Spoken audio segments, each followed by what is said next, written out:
Why is it that most people don't pursue their dreams or don't do better than what they're doing if they're capable of doing it? I think that many of us don't go the next step because we don't know what to do yet.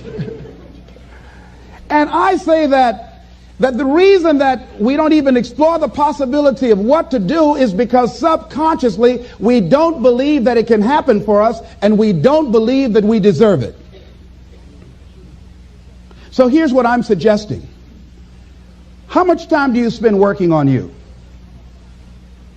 How much time do you spend every day working on your dream? In the last 90 days, how many books have you read? In the last year, what new skill or knowledge have you acquired? What kind of investment have you made in you? So I'm saying that as you begin to look at where you want to go, if you want to make it today, and things are changing so fast you have to literally run to stand still, I'm saying that you've got to make some conscious effort to begin to work to develop you. Here's something else. Most people are not living their dreams because of fear, ladies and gentlemen. I was in Columbus, Ohio yesterday speaking for a particular Ohio department. A young lady named Karen who greeted me, who organized the event. Very talented, very skillful. And she was talking about she wanted to become involved in the consulting business. I said, why aren't you doing it? I said, you have the abilities. I said, you're not here because they like you. You're here because you're doing the job. You're making things happen. And she came up with all kinds of ideas, but finally she said, I guess I can't see myself doing it. I guess I'm afraid. Fear, limited vision, and lack of self-esteem is what keep most people doing things they don't want to do.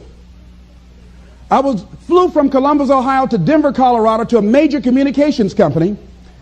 And the person that picked me up at the airport told me about the fact that the company was planning on having a major downsizing. And they offered some of the employees there an early retirement, and some of them will earn as much as $300,000. And they said, this is the last time that you can take this offer. If you don't do it, when we have the downsizing, you might be among those who will lose their jobs, and all you will get is your severance pay. And only 50% of the people who were eligible to take the $300,000 took it. The others were afraid to take a chance on themselves. The others couldn't see themselves beyond that company. They couldn't see life after that company. The same reason that people stay in relationships where they're abused or they're unhappy or it's unfulfilling. They can't see themselves beyond that relationship. They can't see themselves enjoying life without that person. They think that this is all that they can do. The same reason that people get stuck at a certain level in life. They can't see things being better for them. And they think that this is it and this is all they deserve. This is all they've ever seen. It's been passed on to them. And they think that this is it for them. Oh, no. I was looking what Dr. Blanton, Smiley Blanton, who is a colleague of Dr. Norman Vincent Peale, what he said about fear. He said, fear is the most subtle and destructive of all human diseases. Ladies and gentlemen, fear kills dreams. Fear kills hope. Fear put people in the hospital. Fear can age you. Fear, ladies and gentlemen, can hold you back from doing something that you know within yourself that you're capable of doing, but it will paralyze you. And it seemed like you're in a hypnotic spell. And I ask you a question, what is the benefit? What's the benefit of allowing fear to hold you back? What's the benefit of giving up on yourself? Of not stepping out on life and taking life on? What is the benefit for you? What's the plus in that? It's one of the things I had to ask myself. So I didn't want to make any mistakes. I wanted everybody to like me. I wanted to be perfect the first time I did something. It's not going to happen.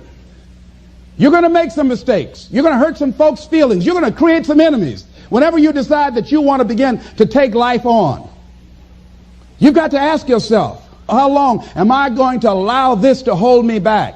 I like what Zig Ziglar says. He said, fear is false evidence appearing real. That is an illusion that we create in our mind. It is a state of mind that can be changed. So let's look at how we can begin to take some steps to restructure that fear, to begin to expand our visions of ourselves, to begin to increase our self-esteem. Webster said that self-esteem means confidence and satisfaction in oneself. Look at your life right now. Whatever you've done up to this point in time, your life is working. Whatever you have produced, it came out of you as a result of the kind of person that you have become. It's a result of your choices. It's a result of your consciousness. Now you have to ask yourself, are you satisfied with what you have produced? Is this what you want? Would you like for things to be better than this? Do you believe that you deserve better than this? Or are you content? This is it. You don't have to do anything else. That you've already resigned yourself in life and say, well, I'm happy. Are you allowing yourself to get off the hook like that? Or do you believe somewhere in the back of your mind or in your heart that there's some other great work for you to do? There's something else that life has for you. And that's why you're here. How do we handle this fear factor? How do we increase our self-esteem? You have to begin to fortify yourself. How do we do that? I believe that you have to begin to consciously monitor your inner conversation and start talking to yourself. Start building yourself up. Sometimes the only good things you will hear about you are the things that you say to you. So I'm saying learn to be your own booster. Start building yourself up. Start encouraging yourself. Start saying, I can do this. I can make this happen. When I started thinking about becoming a speaker, I said, yes, I can do this. I can make this happen. When I start trying to convince myself I can be a businessman after flopping and failing and losing thousands of dollars and feeling stupid and dumb and having people take advantage of me because of what I didn't know. I had to talk to myself because people were saying to me that I was dumb. And somewhere in the back of my mind, I was saying, you're right. Look at what I've done. I had to say, no, Les. Hey, come on, man. Get yourself together. You can handle this. You just haven't figured it out yet.